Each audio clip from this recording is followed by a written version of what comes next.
Robert Groden not only maintains that the image in the doorway of the Alston 6 is Billy Lovelady, but that the Zapruder home movie of the assassination is authentic, as does Josiah Thompson, the author of 6 Seconds in Dallas, one of the very first books I read when I became interested in the case. Today we have at least 8 different lines of proof that the film is a fabrication, used by taking authentic footage and combining it with other authentic footage in some cases, also by extensive editing, and then adding features that were not present in the original by way of special effects. The technique here with which film professionals are familiar is known as optical printing with special effects. So that among one of the important proofs is that Clint Hill, who was Jackie's designated Secret Service protector, rushed up to the limousine, climbed on the back where Jackie had gone after a chunk of Jack's skull and brains, pushed her back, lay across their bodies, peered into a fist-sized blowout at the back of JFK's head, turned to his colleagues and gave him a thumbs down, all before reaching the triple underpass, a position Clint Hill has maintained for 50 years now. We have more than 60 witnesses who reported seeing the limousine either slow dramatically or come to a complete halt, where it slowed dramatically as it came to a complete halt. But the halt was so striking, so profoundly indicting of the Secret Service for its complicity in the assassination that it had to be taken out. And when they took out the limo stop, during which JFK was hit twice in the head, once from behind, he fell forward, Jackie eased him back and was looking him right in the face when he was hit a second time in the right temple by a frangible or exploding bullet that set up shock waves that blew his brains out the left rear with such force that when they impacted motorcycle patrolman Bobby Hargis riding there, he initially thought he himself had been shot. They did not have time for Clint Hill to perform his actions and therefore had to remove them as well. I'll add additional points about how the film was altered, but I want you to appreciate that this is a profound issue and that individuals like Groden and Thompson, who maintain that they are experts on the assassination, are in fact deceiving the American people.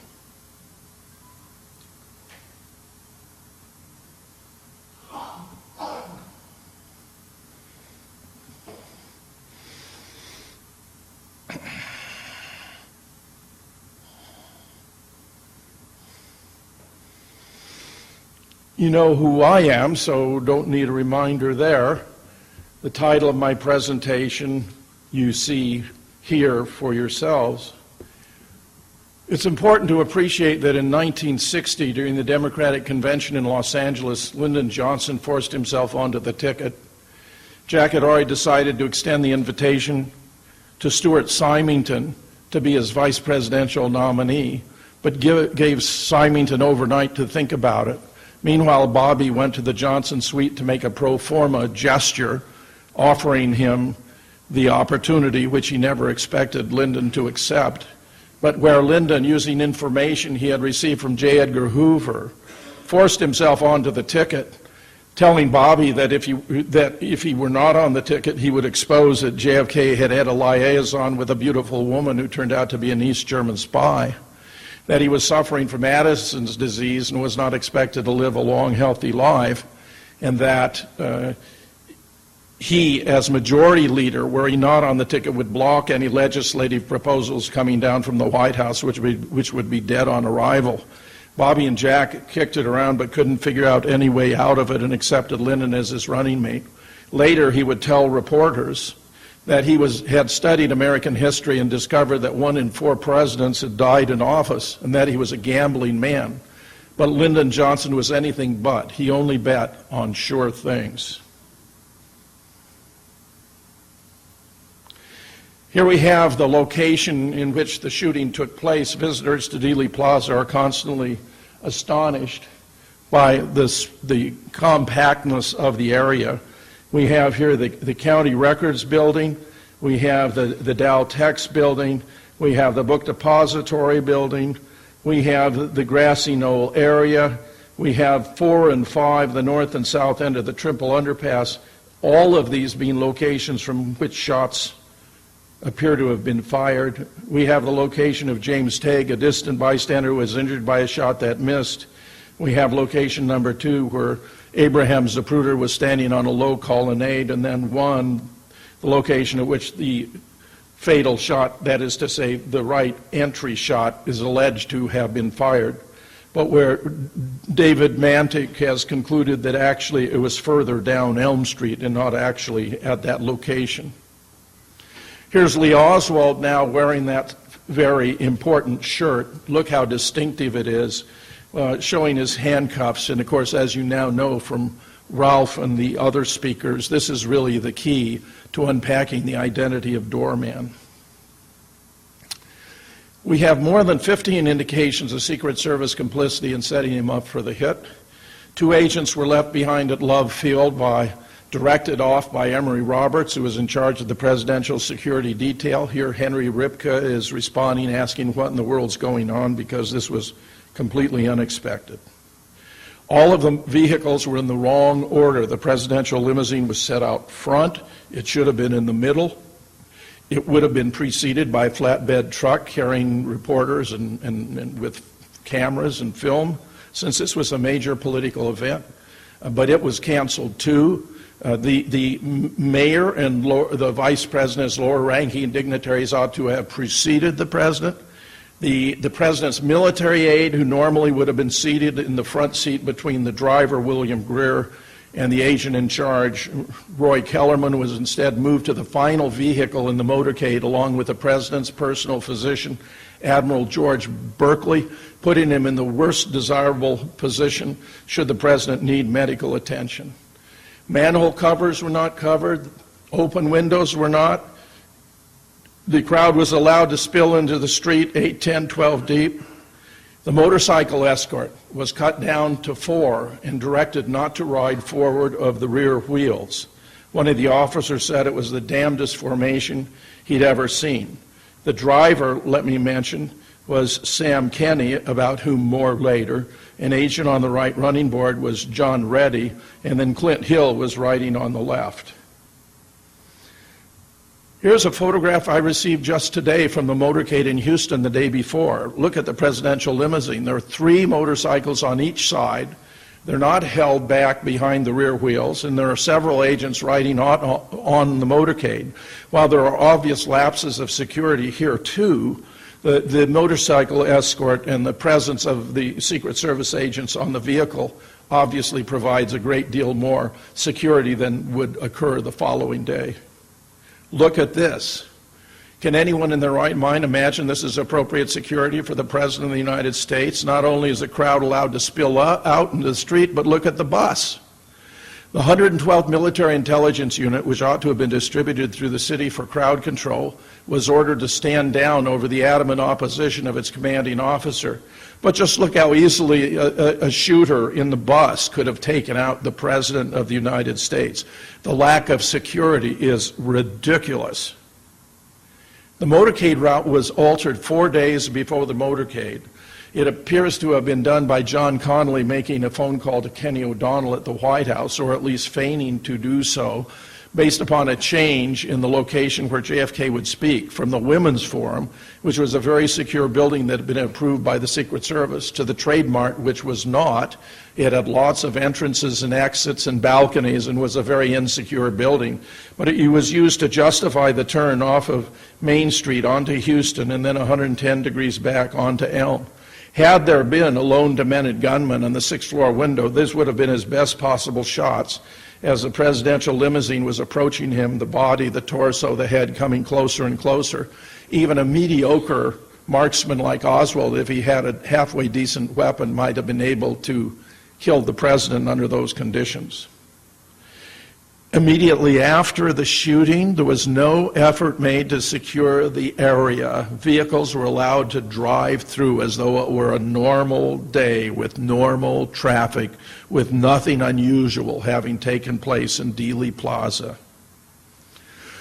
When the limousine got to the Parkland Hospital, an agent took a bucket of water and a sponge and began to wash blood and brains out of the limousine. Just this past Monday, I interviewed a former neighbor of Sam Kenney, who had been the driver of the Secret Service limousine, and learned from him that Sam had confided that he was the agent who got the bucket of water and sponge and began to wash the blood and brains out of the limousine. He told the former neighbor that it was out of respect to JFK that he had done that he didn't want his blood and brains to be displayed that way, but it was obviously an improper act. It was a form of the destruction of evidence. But now we know who did it. The limousine itself would be sent back to Ford Motor Company already on Monday the 25th, the day of the formal state funeral. It was stripped down to bare metal. The windshield, which had a through-and-through bullet hole, was replaced. Douglas Weldon, J.D. from Kalamazoo, Michigan, who did the most brilliant work on the limousine, actually tracked down the Ford official who had replaced the windshield, who confirmed that it had a through-and-through bullet hole. But clearly, this limousine belonged in the Smithsonian. It was a crime scene on wheels. And in order for its destruction, it had to have come from the highest levels of the American government, either J. Edgar Hoover or the new President Johnson himself. Officially, both the Secret Service and the FBI concluded there had been 3 shots with 3 hits. This is the evening of the day of the assassination. They believe that JFK had been hit in the back about 5.5 inches below the collar to the right of the spinal column, that John Connally had been hit in the back by a separate shot, and that JFK had been hit in the back of the head by a shot that had killed him. It would only be when it turned out that a shot had missed and injured a distant bystander that the commission itself faced the unpalatable choice between acknowledging there had been a 4th shot or subtracting one as having been a miss and seeking to account for all the wounds based upon only 2 bullets, which of course led to the ingenious contrivance known as the magic bullet theory. This is James Tague, who was injured by that shot that missed. There's an indication that another shot may have been fired from the top of the county records building that hit in the vicinity of a manhole cover. Another bullet missed and hit the chrome strip over the windshield. Here's Gerald Posner's depiction of the magic bullet theory. He actually doesn't even have the entry location at the right position, probably because of all the evidence all show that in fact that entry 5.5 inches below the collar was correct. But in any case, here he is depicting the bullet passing through the president's neck, exiting his throat, going into the back of John Connally, shattering a rib, exiting his chest, hitting his right wrist and impacting, winding up in his left thigh. But we have the jacket the man was wearing, which was left behind at Parkland Hospital in violation of autopsy protocol. It shows a hole about 5.5 inches below the collar. Therefore, not at the location specified by the government. This is a drawing done by a Navy artist who was not allowed to see the body but was told what to draw. Here's the shirt he was wearing, which shows the hole at the same vicinity.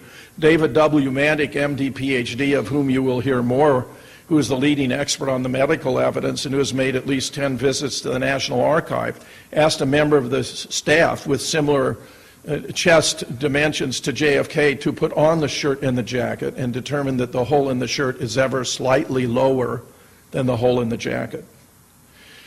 This is an autopsy diagram by J. Thornton Boswell, who was assisting Commander James Hume in performing the autopsy. Notice it locates a wound at the back at that location about 5.5 inches below the collar to the right of the spinal column. And if you look here where this arrow occurs, you'll see that this diagram was verified by Admiral George Berkeley, the President's personal physician. Plus, we have a sketch made by an FBI agent. 2 of them were present during the autopsy, Siebert and O'Neill. Siebert drew a sketch that shows the wound at the back lower than the wound in the throat, suggesting that a shot fired at a downward angle that entered there would be very unlikely to exit at the level of the neck. Admiral Berkeley himself executed a death certificate on JFK in which he observed that he was killed by a massive wound to the head, which was left vague, but he was very specific about another wound, which the president had suffered at the level, in the back at the level of the third thoracic vertebrae, which corresponds to that same location. Even the Warren Commission staff had concluded that he had been shot there. Notice here in the stand-in for JFK with that small patch where the bullet is supposed to have entered his head, and then the much larger patch on the back. My favorite photograph from the history of the study of the assassination shows a young Arlen Specter with a pointer specifying the trajectory the magic bullet would have had to have taken. And if you look down below his hand, you'll see the patch on the stand-in, which means that a photograph that's intended to illustrate the magic bullet theory actually refutes it. You would think that the Warren Commission staff were the only American citizens who didn't realize that JFK was riding in a Lincoln limousine. They did the reconstruction in the Secret Service Cadillac, and because of the differences in their dimensions, distance from the ground, spacing of the seats and so forth, their reconstruction had no forensic significance. It turns out among the very first releases from the Assassination Records Review Board, a 5-person civilian panel created by an act of Congress in the wake of the resurgence of interest in the case generated by Oliver Stone's film JFK, which had the authorities, the CIA, the FBI, and so forth, that among their very first releases was documents showing that Gerald Ford, then a young commission member, had had the wound redescribed from his uppermost back, which was already an exaggeration, to the base of the neck in order to make the magic bullet theory more plausible. David W. Mantic, whom I have mentioned before, took a patient with similar chest and neck dimensions to JFK and created a CAT scan. He plotted the official trajectory and discovered that it is in fact anatomically impossible because cervical vertebrae intervene.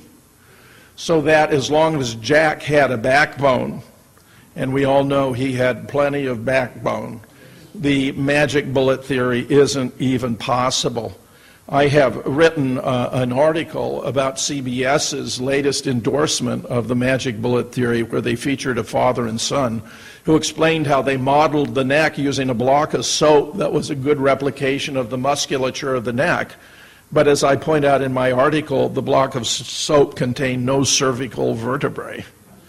Here is a diagram, once you know where the bullet actually entered, of the preposterous behavior of this bullet, where below you see a photograph of the bullet found on a stretcher that is alleged to be the magic bullet.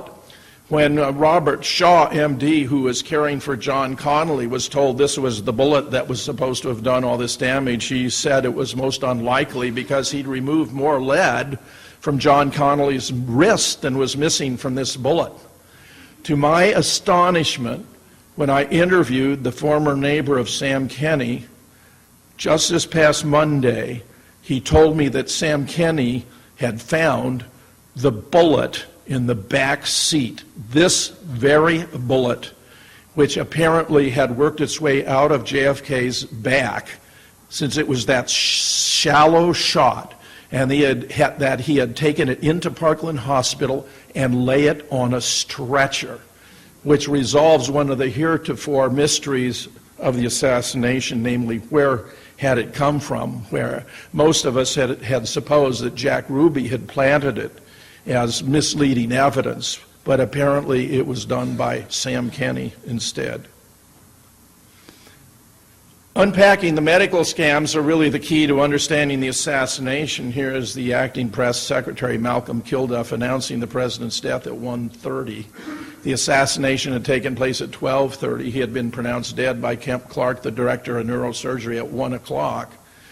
And when Malcolm Kilduff announced his death, he pointed to his right temple, explaining it was a simple matter of a bullet right through the head, and attributing that finally to Admiral George Berkeley, the president's personal physician. Shortly thereafter, Kemp Clark on the left and Malcolm Perry on the right, who had performed a simple tracheostomy incision through the wound in the throat, held what is known as the Parkland press conference, during which Malcolm Perry 3 times described the wound as a wound of entry, that the bullet was coming at him. The transcript of the Parkland press conference would never be provided to the Warren Commission, no doubt because it contradicts their findings.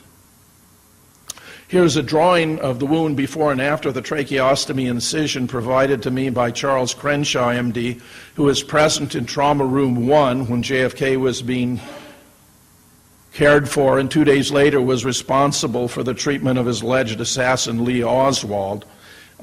This wound and the wound to the right temple were widely reported on radio and television that afternoon. If you go to NBC, See It Now, where they replay this footage, you'll find Chet Huntley and another anchor reporting that the president had suffered a wound to the throat, that it was a wound of entry, that he had also a wound to his right temple, and that there had been a massive blowout at the back of the head, attributing that to Admiral Berkeley. Later in the afternoon, as stories start to trickle in about the assassin having been above and behind, Frank McGee, who is nobody's fool, says, "This is incongruous. How can the man have been shot from in front, from behind?" Which, of course, was a conundrum that the Warren Commission confronted, which it would resolve by reversing the trajectories. Here's a reason why David Lifton, in his book, Best Evidence, published in 1980, believed that the body had been subjected to alteration. Notice the throat wound there. It's not the small, clean puncture wound.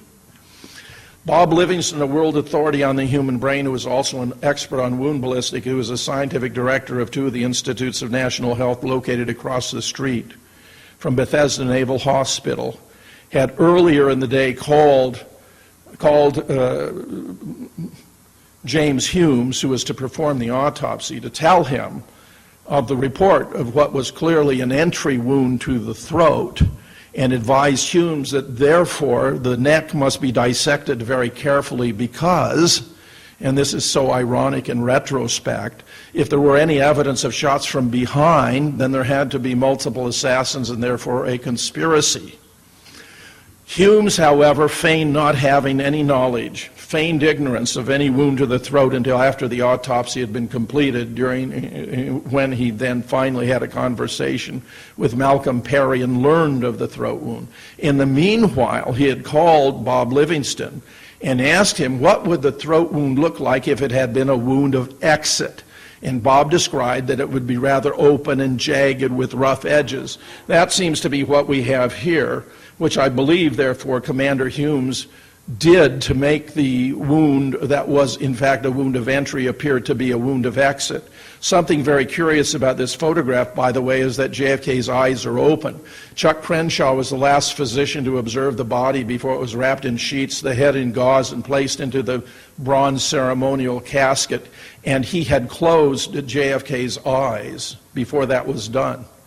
On the right, you see a photograph that the House Select Committee on Assassination's medical panel would endorse, where you can see the skull flap above the ear, which actually was blown open at the time, but there's no massive blowout at the back of the head, raising serious questions about how serious the HSCA was in conducting its investigation of the medical evidence.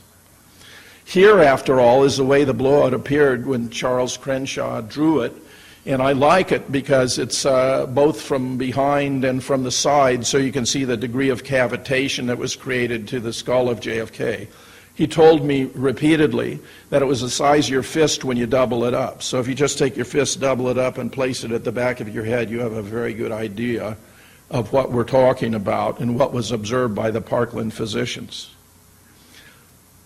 who, physician after physician, reported extruding cerebellar as well as cerebral brain tissue. Now, this is one physician after another. We have the reports of 7 or 8 here.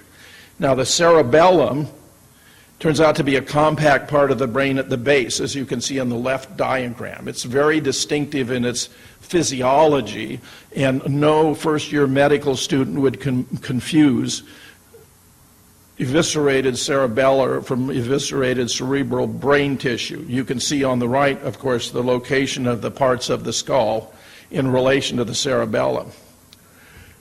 The brain, shown in diagrams and photographs at the National Archives, where the original brain is missing, but which may have an innocuous explanation, shows a brain that's virtually completely intact. So here you have a world authority on the human brain reviewing the reports from Parkland, all experienced with gunshot victims, because Dallas was at the time perhaps the homicide capital of the world, and noticing that there's a completely intact cerebellum. In fact, even the cerebrum is virtually completely intact, whereas the man actually had half his brains blown out in Dealey Plaza.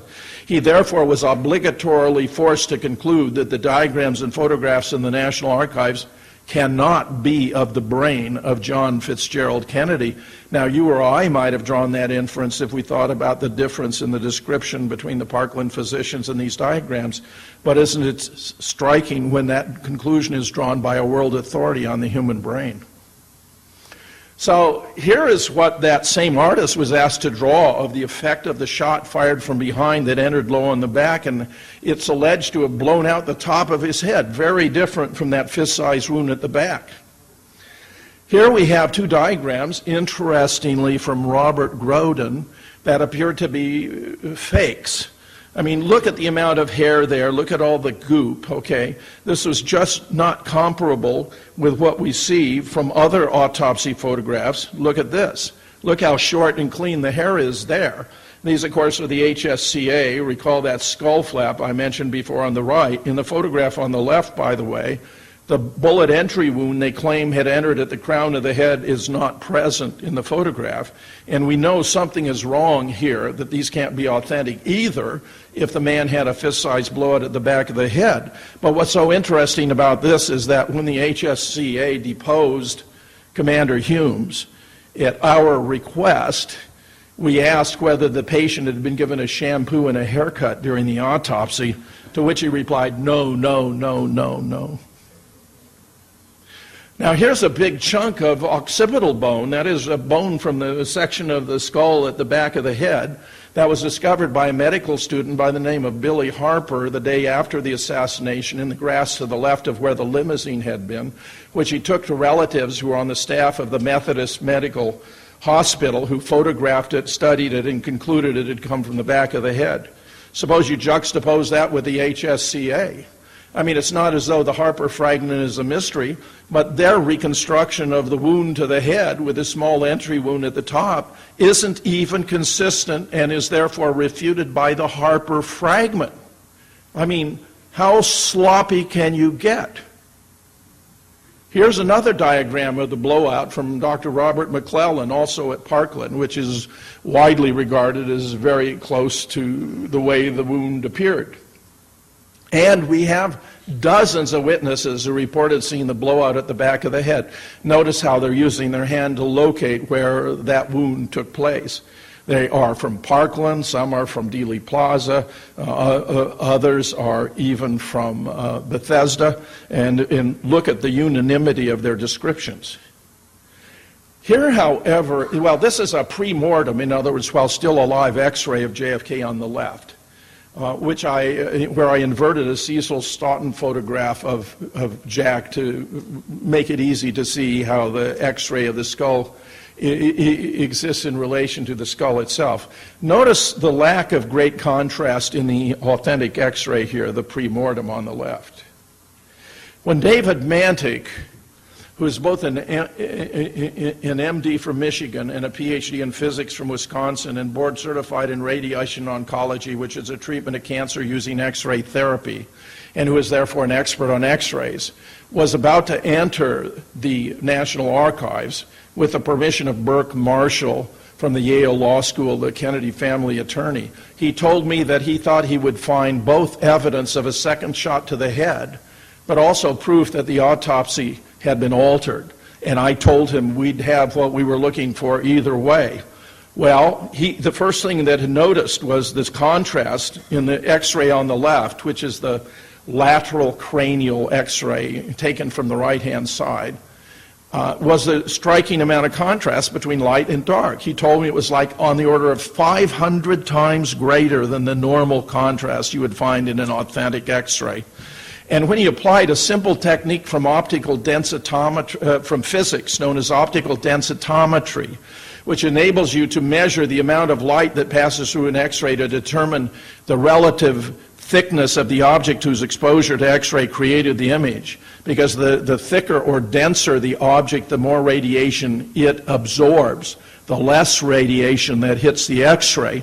And therefore, when it's developed, if it was very thick and absorbed a lot of X-ray, it's a very light image on the X-ray, or virtually white. He discovered there was an area here, you can see it, which he called area P for patch, that was had been created by an object much too dense to be human bone, so that unless JFK was a bonehead, unless the back of his head was nothing but solid bone, this was an artificial contrivance that was intended to conceal the blowout at the back of the head. Interestingly, although in early frames the blowout to JFK's head had been blacked over when the film was reconstructed, it occurred to me that perhaps those working on the film were so intent on covering it up in early frames that they overlooked that it might be visible in later frames. And in fact, in frame 374, I discovered you can actually see the blowout. It's that bluish gray matter there at the back. You can see that pinkish extension, that's the skull flap. And if you compare it with the Mantic's X-ray, you'll see there's a very high degree of correspondence. They both have the appearance of like a cashew on its side. But this is the actual blowout that JFK suffered, which is visible in frame 374 of the Zapruder film, which all by itself, when juxtaposed with the earlier frames, 314, 15, 16, 17, after the dramatic blowout at 313, proves that the film has been altered in that simple way. The actual extent of the alteration was considerably greater. But this is as simple as possible proof because it means the film is not even internally consistent and therefore cannot be authentic. Here is an anterior-posterior front-to-rear X-ray where David Mantic discovered that there's a metallic slice. It's a small circle indicated by the arrow with a bite at about 5 o'clock. It's a 6.5 millimeter metallic slice. Even the pathologists admitted this was not visible on the X-ray when the X-ray was taken and they first reviewed it. It was all added in an obvious effort to implicate the obscure caliber Mannlicher Carcano, this World War II weapon that Lee Oswald was alleged to have used, and which appears to explain its choice. Oswald could have obtained a superior weapon on any street corner in Dallas without showing any identification, but it would not have left a paper trail, and it would not have been so easy to implicate in the crime as this World War II weapon with an odd caliber that was actually known then as the humanitarian rifle for never harming anyone on purpose. Here's a distribution of metallic particles in the skull that David had suspected he would find that are indicative of a second shot to the head. And indeed, they appear to have been caused by the bullet that entered the right temple, which, as I have mentioned, was a frangible or exploding bullet that distributed particles throughout the skull while setting up shock waves that blew his brains out the back of his head. This is a summary of the report, the observations of the mortician, Thomas Evan Robinson, who was spent more time with the body than anyone else. Notice what he describes: a large gaping hole at the back of the head.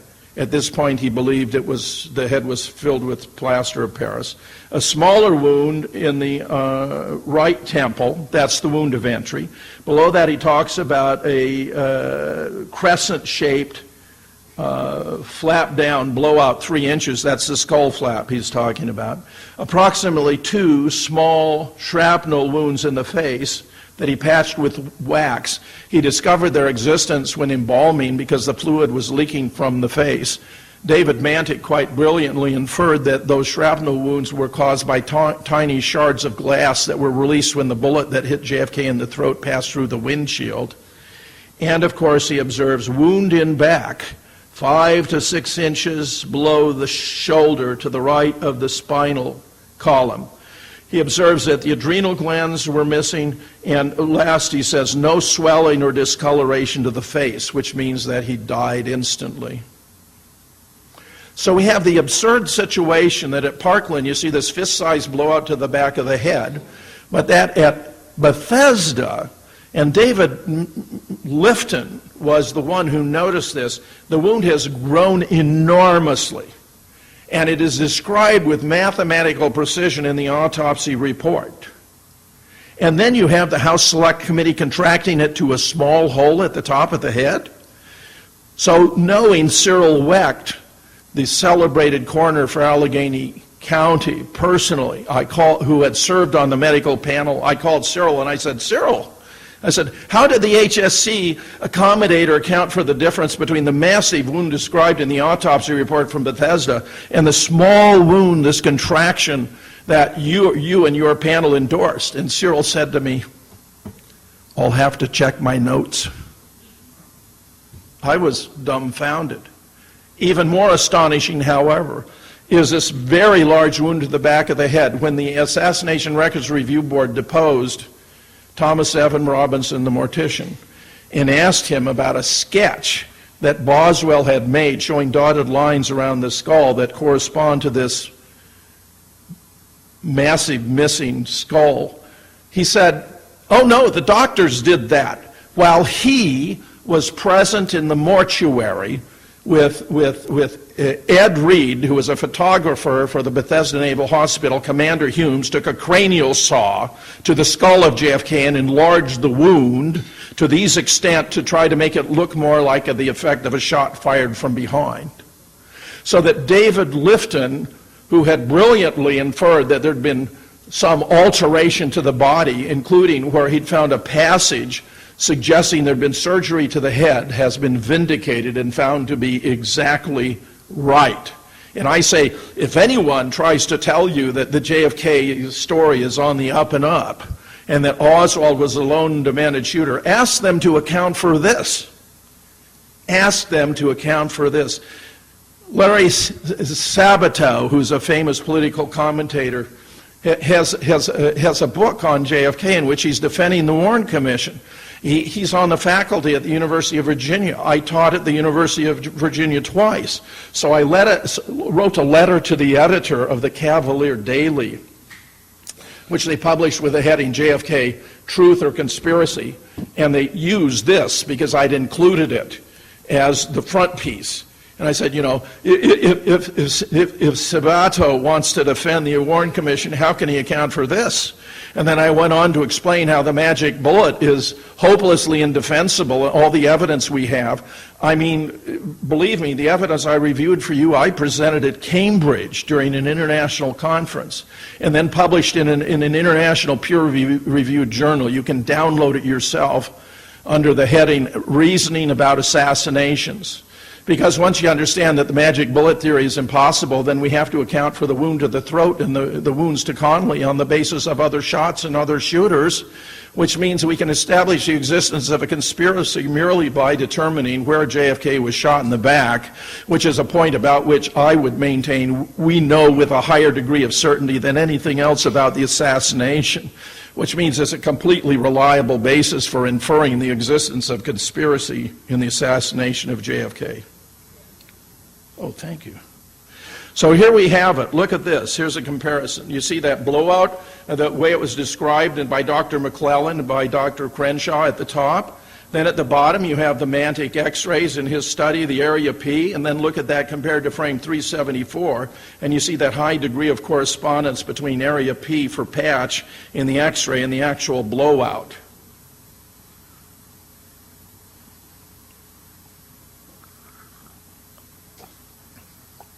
The CIA and the FBI, the CIA had both photographs and audio tapes of the individual who presented himself at the Cuban embassy in Mexico City to obtain a visa to travel to Cuba, which is often presented as proof that Oswald was in cahoots with Castro to take out JFK. But the fact of the matter is, here are photographs of the man who was at the Cuban embassy. He looks nothing even remotely like Lee Oswald. And J. Edgar Hoover was well aware, too, that the CIA had determined that the voice on the audio tapes they had transcribed from phone calls was not Lee Oswald, so that J. Edgar Hoover sent a notice to all of his stations that someone was impersonating Lee Oswald in Mexico City. I say, if that is all you knew about the assassination, that someone had been impersonating Lee Oswald in Mexico City, you would understand it had been a conspiracy. I mean, the evidence that multiple individuals were involved in framing an innocent man is simply overwhelming. Here's more. This is Lieutenant Day removing the alleged Mannlicher Carcano, the supposed assassin's weapon, from the book depository. Interestingly, if you look carefully, there's what appears to be a clip at the bottom, which should not be there. The Mannlicher Carcano is loaded with a 6-round clip inserted from the top, but it has it's designed so that the clip falls out when the last round is chambered. There were no 6 rounds found at the book depository in the alleged assassin's lair, and there was a round that was chambered, presumably the last, and therefore the fact that the clip was missing was very stunning evidence. Not only was the clip missing, but if you look down below to the left, bottom, you'll see only 2 expended shell cartridges were found on the 6th floor at the assassin's lair, and 1 unexpended cartridge on the far right. Here's another. This is an FBI evidence photograph showing 2 expended and 1 unexpended shell for the Mannlicher Carcano, which means these guys were really amateurs in conducting a frame. It appears that the Dallas Police Department took the lead role in setting up Oswald as the patsy, and they didn't do a very good job of it. Here's the Mannlicher Carcano that was entered into evidence in Dallas, but all the evidence at one point was transferred to Washington, which was a bit of a stretch because the only crime that had been committed was murder. It was a local offense, and only Dallas had the jurisdiction to investigate the crime. Here's the Mannlicher Carcano that was entered into evidence in Washington, D.C., and guess what? They're not the same. What appears to be the case is that, as I shall explain, no shots were fired from the 6th floor window of the book depository, but 3 were fired using a Mannlicher Carcano from the Dow Tex building, which appears to have been the only unsilenced weapon in order to create the acoustical impression of 3 shots having been fired. But in order to make a match between any ballistics that might arise from the body and the actual weapon that had fired them, they made a substitution of the fake Mannlicher Carcano that hadn't been fired at all from the book depository for the one that had been used to fire 3 shots from the Dow Tex. This happened, by the way, in the case of Bobby Kennedy's assassination. The weapon that Sirhan had used to unload 8 shots, none of which hit Bobby Kennedy, was initially entered into evidence. But Bobby was actually killed by 4 shots fired from behind. In particular, one entered his right ear about 1.5 inches away. Sirhan was never anywhere in that vicinity. But later, another weapon was introduced, and it appears to have been the weapon that was used to shoot Bobby Kennedy from behind, rather than the one that Sirhan had in hand, which was merely a distraction. So this is a fairly common practice when the government is involved in framing a patsy. This photograph, one of the backyard photographs, and there's a set here of 4 or even 5, was published on the cover of Life magazine and used to implicate this man in the crime.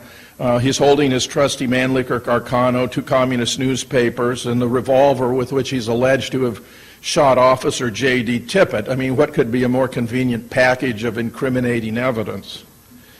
But when you notice up close, as Ralph in fact mentioned during his presentation, the chin is the wrong chin. It's a block chin. It's a block chin and there's an insert line. In fact, Lee Oswald told Will Fritz that someone had pasted his face on someone else's body, that he knew something about photography and eventually he'd be able to prove it. Well, he was completely right. And we've been able to prove it in multiple ways. It's also true that the fingertips are cut off on the hand holding the newspaper. Jack White, legendary photo and film analyst, realizes newspapers have known dimensions, so that if you laid them off as an internal ruler, you could determine the height of the individual here. This person was only 5'6", too short to be Lee Oswald, who wearing his shoes would be 5'10". So either they used someone who is too short to be Oswald, or what is more likely, when they faked the photographs, they made the newspapers too large. Here's a combination of overlaying a couple of these photographs. Although the poses are different and the stance is different, the face and its expression and details are exactly the same, which is a photographic impossibility. So that Jim Mars, the author of Crossfire, and I co-authored an article entitled Framing the Patsy, the Case of Lee Harvey Oswald, in which we went through the backyard photographs and demonstrated with point after point after point that they were evident fabrications. Indeed, here is a map that was found in the desk of a detective for the Dallas Police Department. He explained it by claiming he was only trying to see if it could be done, which is a most unlikely explanation, but the best he could do at the time. Here we have the claim that the lone gunman, after killing the President of the United States, raced across a warehouse floor, stashed his trusty Mannlicher Carcano down 4 flights of stairs and into the lunchroom for what? To have a Coke? My contention is that if Oswald had actually committed the crime, if he had got into the lunchroom, the adrenaline would have been pumping so hard he could not have got the nickel into the machine, much less press the lever to get a bottle of Coke. And yet, when the police officer, Marion Baker, confronted him there within 90 seconds after the assassination, he held him in his sights until Roy Truly, a supervisor, came over to confirm that this was an employee who belonged there. They both wrote in their handwritten statements, which were actually published in the 888-page summary report known as the Warren Report, that he wasn't agitated, he wasn't perspiring, he was acting perfectly normally. And Truly added, a bit startled perhaps as anyone might be to suddenly find themselves confronted by an officer with a drawn revolver. And Officer Baker added he was drinking a Coke. Now, when I think it's as likely that you would write he was drinking a Coke if he wasn't drinking a Coke as you'd write that he was wearing a green beret if he wasn't wearing a green beret. Evidently, when the Warren Commission tried to reconstruct this sequence, it took too much time, so they asked him later to strike that he was drinking a Coke. But so far as I know, every serious student of the assassination agrees that he was drinking a Coke, probably actually a Dr. Pepper. It wasn't a Coca-Cola, but he liked Dr. Pepper. Plus, here, notice, co-workers observed him in and around the lunchroom at 10 minutes of 12. That was Bill Shelley. At 12 by Eddie Piper. At 12:15 by Carolyn Arnold. As late as 12:25, Carolyn Arnold again. She was the executive secretary of the vice president of the book depository. There's no reason to doubt their reports. So it's a fantasy scenario that Oswald would suddenly have raced upstairs, assassinated the president, then raced back downstairs into the lunchroom to be confronted by the motorcycle patrolman within 90 seconds. Instead, it appears that he, as well as his other co-workers, stepped out into the front doorway of the book depository to watch the motorcade. Oswald was also falsely claimed to have shot a police officer. Notice he returned to his home apparently using a bus and a taxi. And after the bus got bogged down in traffic, there was a little old lady who wanted to use a cab, so our fleeing assassin offered the little old lady the cab. When he got back to his rooming house, he got his jacket and his revolver, and a police car came by and honked twice. I take it that was a signal for him to proceed up Crawford and go to the Texas Theater, which would have been a direct route. The idea that he would have gone far, far out of his way, as shown here, to shoot a police officer 3 times in the body and then once in the head, and then open the cylinder of his revolver and remove the shell casings is simply absurd. In fact, 4 casings were found at the scene. They had been ejected from automatics. There were 2 Western, 2 Remington of 2 different makes, and the first officer on the scene initialed them.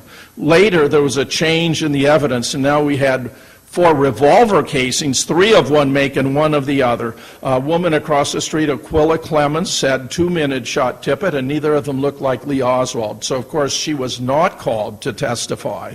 In fact, the shooting of Tippit occurred about 1:10. Oswald appears to have been in the theater at about 1:05. So there's really no possibility of taking that story seriously. They claim they found his wallet there. Isn't that remarkably convenient? You murder a policeman and then you, take out your wallet so they'll be sure to know who you were? I mean, This once again is a reflection of the original amateur hour being performed by the Dallas police attempting to frame an innocent man. Here's a photograph of Officer Tippett. The question has been, what was he even doing in the area, because it wasn't his normal walk. I take it that he may have been at the periphery of the assassination, that he may have been escorting some of those who were involved away from the scene, but that they shot him when they got into this particular area. Probably, it would appear, to blame it on Oswald. After all, they would have to plan ahead to be able to plant his wallet. Notice what's interesting about this booking photograph is he's not wearing that shirt. Now, this is really an indication that they were aware of the importance of the shirt in identifying him in front of the book depository. And as Ralph has explained, of course, he had already said to Will Fritz that he was out front with Bill Shelley during the shooting. I'll talk more about that photograph. But here is the arrest report on Lee Oswald. This is fascinating. It says, this man shot and killed President John F. Kennedy and Officer J.D. Tippett. He also shot and wounded Governor John Connally. Now, this is an arrest report. The man has entered the theater allegedly for not paying for his ticket by an extremely zealous shoe store salesman. He finds something suspicious about this man who goes up to the theater, and we believe actually did pay for his ticket and went inside, but that another person who looked a lot like Oswald was used to come and give the pretext for the shoe salesman to call the police. For not paying for his ticket, there was a massive response in force, at least 12 squad cars and multiple detectives. I mean, it's simply absurd. And when Oswald was brought out, you know, somebody in the crowd said, who was this? And one of the detectives said, Oswald. But he had two kinds of identification, for Alec Heidel and for Lee Oswald. At that point, they would have had no idea who he was, and yet they could conveniently identify him all together when a bystander calls out. In addition, he was given a nitrate test. This is really fascinating. He passed nitrate. He had no residues on his cheeks, which means he hadn't fired a rifle of a carbine. Plus, he had nitrates on his hands, which was doubly exculpatory.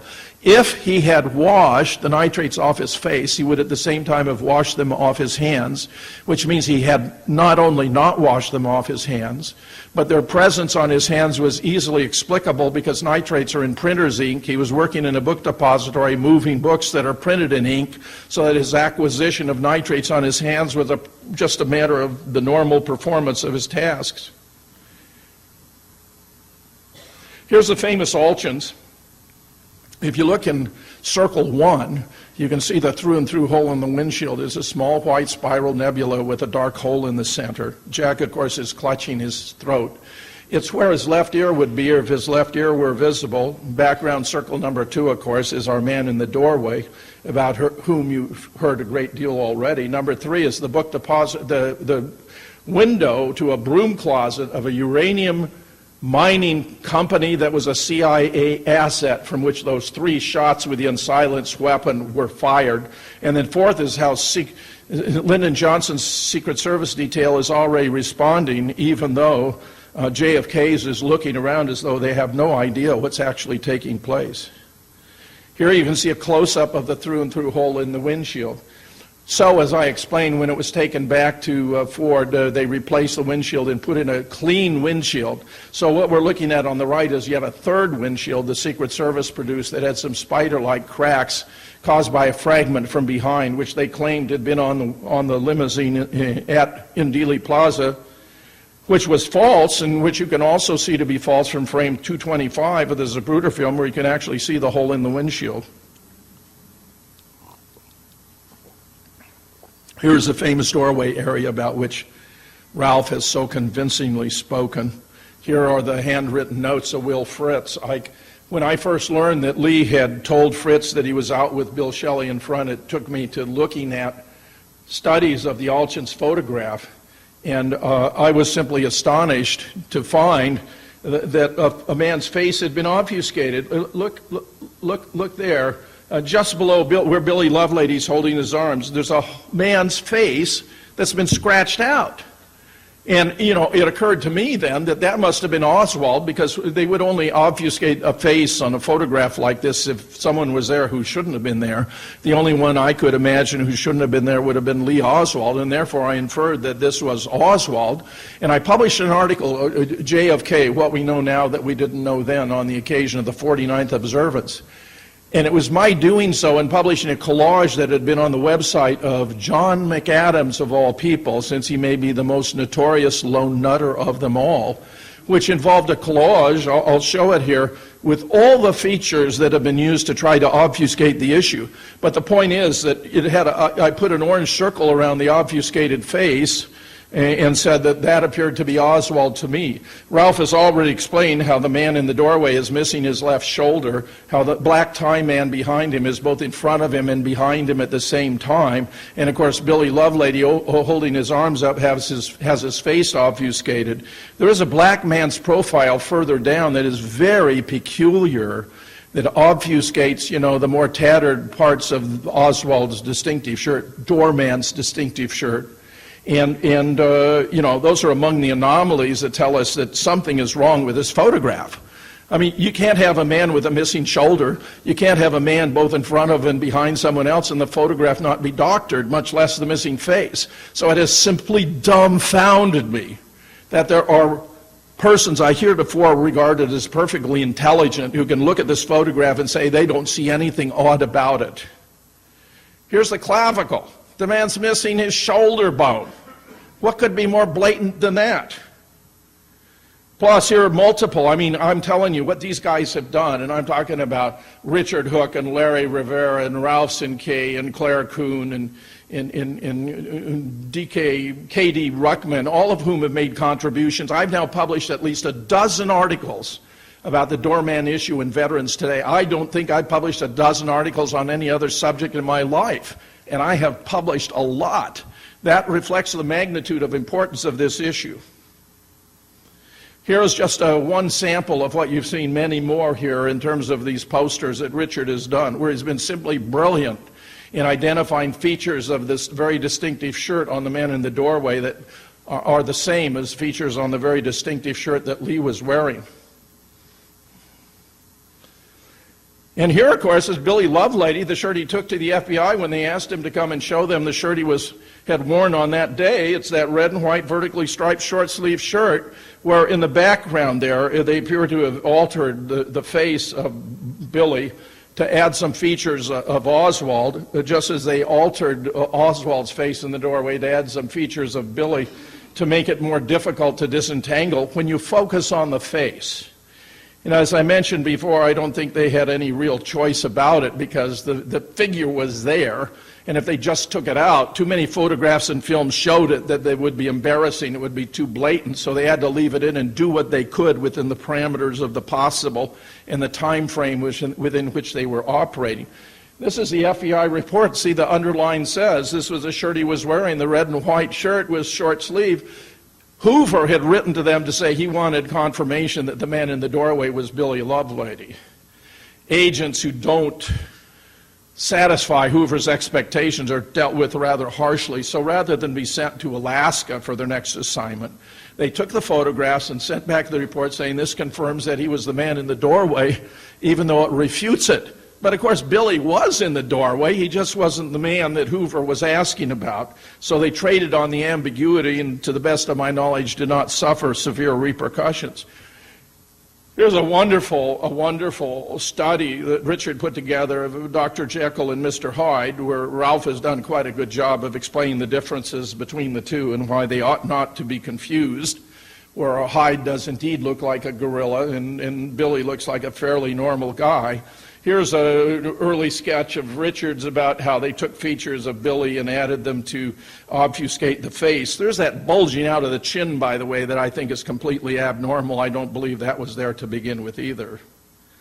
And here is a more extended analysis of what they appear to have done to the photograph, for which Richard is also responsible.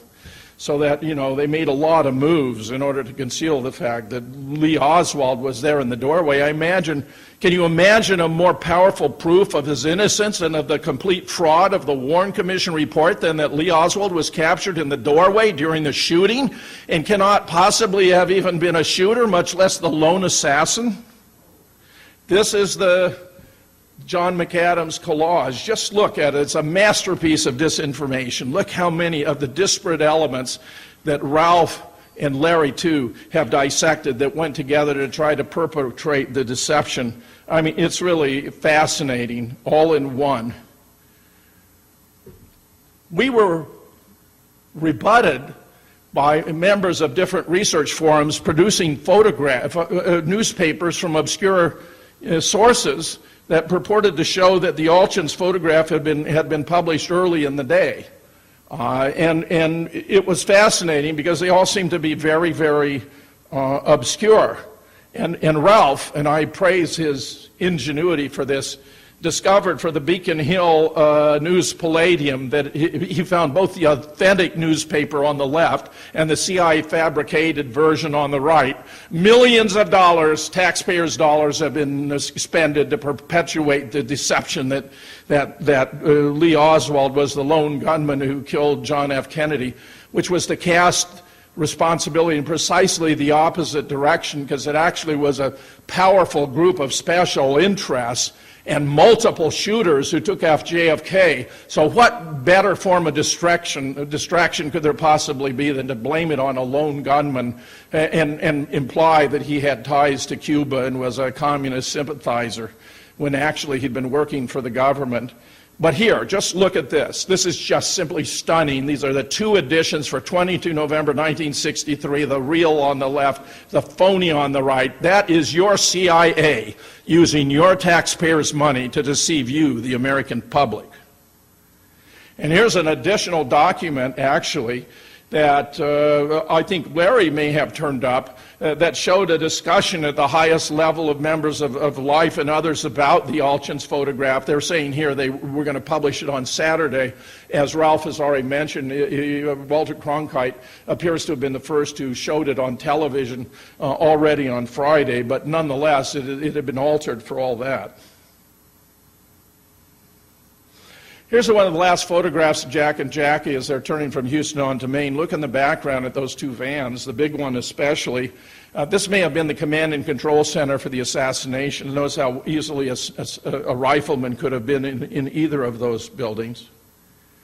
John Costello, who is another member of the research group I organized in 1992, who has a PhD in physics with a specialty in electromagnetism, the properties of light and of images of moving objects, has done absolutely spectacular work on the Zapruder film. If you go to assassinationscience.com, one of my first, maybe my very first website, you'll find a visual tutorial where John takes you through the Zapruder film and shows multiple indications of fraud and fakery in the film, even though technically overall it's a very good piece of work. It's very interesting how much had to be done in producing it. Here's that early frame where I mentioned already when we were watching of the motionless spectators. Now we have at least half a dozen individuals who have seen what appears to be the unedited film. And they point out, among other features, that you can see the turn from Houston on to Elm, which Zapruder claimed he had taken. He said he began filming when the motorcade turned from Houston on to Elm, and he filmed continuously until it exited under the triple underpass. But of course, we got that great discontinuity. They say the bystanders were cheering and waving just as much as other bystanders were elsewhere in the motorcade. Here's one frame that John finds especially interesting. Well, this has got the umbrella man on the left. You can barely see him, and the Cuban raising his fist, which may well have been the signal to the Greer to pull the limo to the left into a halt. The umbrella man is pumping his umbrella. It appears to have been a visual signal that could be seen from all 6 of the locations from which shots were fired. That means keep shooting because the target is still alive. Here you have the umbrella man and the Cuban again in different locations from different views. We appear to have been able to identify them. The umbrella man appears to have been Roy Hargraves, the Cuban Felipe Vidal Santiago, in an interview with Noel Twyman, who published Bloody Treason, Hargraves admitted he was in Dallas that day as a support team for the assassination, and that they were acting on orders from JW Wave, which was the only CIA base ever officially founded in the United States. Here's frame 313, where you see the blowout. It was published in Life magazine, and comment number 6 says, "This is the frame that determined the direction from which the bullet was fired." Now, that's very difficult because it's a still frame, right? You need at least 2 points to determine a direction or a line. And the blood spray, and this is a point John Costello makes, dissipates almost immediately. In other words, if this were real blood spray, it ought to have remained for a number of frames, but it virtually disappears instantly. The Zapruder film was running at 18.3 frames per second. So we're talking about a very brief interval of time. And in fact, Noel consulted with an expert in cinematography from Hollywood by the name of Roderick Ryan, who told Noel that the blood spray and the blob, the seeming bulging out of brains to the right front, had both been painted in. Ryan would receive the Academy Award for his contributions to cinematography in the year 2000. When these frames were initially published in the supporting volumes, instead of the proper order 13, 14, 15, 16, they were published in the order 13, 15, 14, 16, which considerably mitigates the back and to the left motion that's such a striking feature of the extant film. But in fact, as David Lifton discovered when he consulted with Richard Feynman, the world-famous physicist at Caltech, there's discernible, measurable motion forward of JFK's head in between frame 312 and 313. And then there's the backward motion. So that what they appear to have done is those 2 shots I described, he's hitting the back and he slumps forward, then Jackie's him back, and then he's hitting the right temple and slumps over to the left. They appear to have merged those. So they got like 1 frame of his falling forward from being hit in the back of the head, and then a whole lot of frames which they edited from the backward slump. Because if you look at a chart in relation to the film, they simply seem to have taken out too many frames and made it much too violent, so that actually he was just sort of gradually, but when they took out all the frames, it got real jerky and really inconsistent with what actually happened. Not a single witness at Dealey Plaza reported that back and to the left motion that is such a distinctive feature of the extant version of the Zapruder film. Here is Jean Hill in the red and Mary Moorman, who was taking photographs with a Polaroid. So in those days, you had to take the photograph and have it coated with a preservative. So she would take the photograph and hand them to Jean, who would then coat it with preservative. And here are 2 photographs in black and white that struck Noel, because on the left you see Jean and Hill are in focus, but the background is blurred. But on the right, both the background and the foreground are in focus. And when he asked Roderick Ryan to explain it, Roderick said, well, when you're panning moving with the limousine, the background's going to be blurred. And the reason it's not blurred in the second frame is because the limousine was no longer in motion. But what's striking about Jean and Mary is that Jean said, she stepped out in the street and called over, "Hey, Mr. President, look over here. We want to take your picture." She was in the street. And that Mary actually stepped out in the street and took the photograph, very famous, I'll show you, a fraction of a second after Jack was hit. So here's some frames that seem to show it, but they've been very consistent. I mean, Jean Hill has a book where she talks about it. Jean Hill also said, and she was widely belittled for this, that she was close enough to look inside and there was a little white dog in between Jack and Jackie. She was just ridiculed for that. But Jack White, who was a very diligent student, discovered multiple photographs of what was a fluffy white dog. It was a hand puppet, this lamb chop that some fan had given to Jackie. So that an argument that was intended to discredit her actually reinforces her credibility, because she was close enough to see something no one else had seen, namely this little white hand puppet, which she described as a little dog, and that's certainly close enough approximation. So they appear to be perfectly credible witnesses.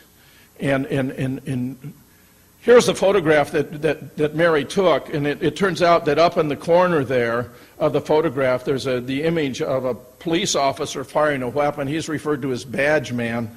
I will identify him subsequently. But this shot appears to have missed because he would have injured Jackie, and they were under strict instructions that she should not be harmed. So here's an overview about those who have seen the film. And we got, William Raymond, who's a French investigative journalist who's seen the film. Rich De La Rosa, who ran the JFK Research Forum, has seen the film. Gregory Burnham, a longtime student of the death of JFK. Rich and Greg both have seen the film on multiple occasions, believe it or not. And they all agree that it includes the turn from Houston onto Elm, that Greer brought the limousine to an abrupt halt. The JFK is hit twice in the head during the stop, and we know other events that take place, such as Clint Hill rushing forward, which I've already described, but also that an officer on the right side named James Chaney motors forward during the limo stop to tell Chief Curry that JFK has been hit. And he's still there with Chief Curry when the limousine finally accelerates. I mean, Greer remains looking back at JFK until he's dead, and then he accelerates. But also, in the meanwhile, Clint Hill has got up and is lying across the back seat, which, interestingly, even Roy Kellerman confirmed in his testimony of the Warren Commission. He said he looked back and he saw Clint Hill lying across the trunk. It was all actually across the back seat, but it looked to him as though it were the trunk. So this blowout here, is actually painted in. And we have the blob. See how noticeable now that's becoming. That's been painted in too to try to create the impression of brains bulging out to the right front. There's more of the blob and more of the blob. And if you were to look at those frames, you'd find actually that the passengers, Conley and his wife Nellie, as well as Kellerman and Greer, are thrown forward during these frames when the limo is supposed to be accelerating, which meant they kept some of those frames with the abrupt halt when they reconstructed the film, but they should be being pulled back while the limo accelerates. Here's Clint Hill at a bookstore in San Diego reporting all those activities I've described to you. You can find this online in an article in mine entitled "Who's Telling the Truth, Clint Hill or the Zapruder Film?" Here's as close as Clint gets to Jackie in the extant film, okay? And notice it's not all that close. As I mentioned, she went after a chunk of Jack's skull and brains, which she held in her hand all the way to Parkland. After they had pried Jack's body out of her hands and she composed herself, she walked into the trauma room 1, went to the anesthesiologist, extended her hand and said, "Will this help?" But the fact that Clint Hill described what he actually did, and this is the most we see in the Zapruder as further evidence. Since Clint was lying across the back seat, this photograph is clearly a fake. In fact, it's very odd the limousine is so close to the curb in this photograph. This is known as the Alchin 7, which Alchins himself could not recall having taken. There have been questions about whether Zapruder took the Zapruder film. Jack White noticed that here his secretary, Marilyn Seitzman, seems to be blocking or obstructing his view. The answer to this question actually is very clear-cut. Zapruder did not take the Zapruder film because no one took a film that was faked. We know what was done with it. It was taken to the original was taken to the National Photographic Interpretation Center in Washington on Saturday, the 23rd. It was an 8mm all-ray split film developed in Dallas. They had to go out and have a store owner open his shop to get an 8mm camera so they could project it. But then on Sunday, a 16mm unsplit film was brought to the National Photographic Interpretation Center from a secret CIA lab in Rochester adjacent to Kodak headquarters known as Hawkeye Works. This is when the substitution was made. Indication that Abraham Zapruder was involved is evident here during a TV interview. He described a bulging brains out the front of JFK's head, which did not occur. And here, again, this is a frame where if you look at the back of JFK's head, this is frame 317, you can see how it's blacked out. Here's the frame 374, so you can see the difference, which is already proof of alteration. Here's a combination of several frames where you can see it blacked out, and then on the right you can see the blowout, so that a group of Hollywood film restoration experts have confirmed that it was painted over in black, and indeed very crudely. And here's the umbrella man and the Cuban just sitting very calmly as though nothing had happened. So how was it done? Jack was hit 4 different times. He was hit in the back by that shot fired from the top of the county records building. He was hit in the throat by the shot that passed through the windshield, fired from the south end of the triple underpass. During the limo stop, he was hit in the back of the head by a shot fired from the Dow Tex, and then in the right temple by a shot fired from the triple underpass. The shooting sequence in its totality looked like this. He was hit in the back by a shot fired from the top of the county records building, in the throat by a shot fired as described. There were the 3 shots from the unsilenced Mannlicher Carcano, one of which missed and injured the distant bystander. Another hit the chrome strip and made that indentation. The third hit Jack in the back of the head. He fell forward. There was a shot from the grassy knoll that missed, and then the fatal shot was there. Well, the one in the back of the head might have been fatal, but there was a shot that entered the right temple from the north end of the triple underpass. The shooters on the top of the county records building, that appears to have been fired by Dallas Deputy Sheriff Harry Weatherford using a 30-06. He'd recently obtained a silencer, a high-quality silencer.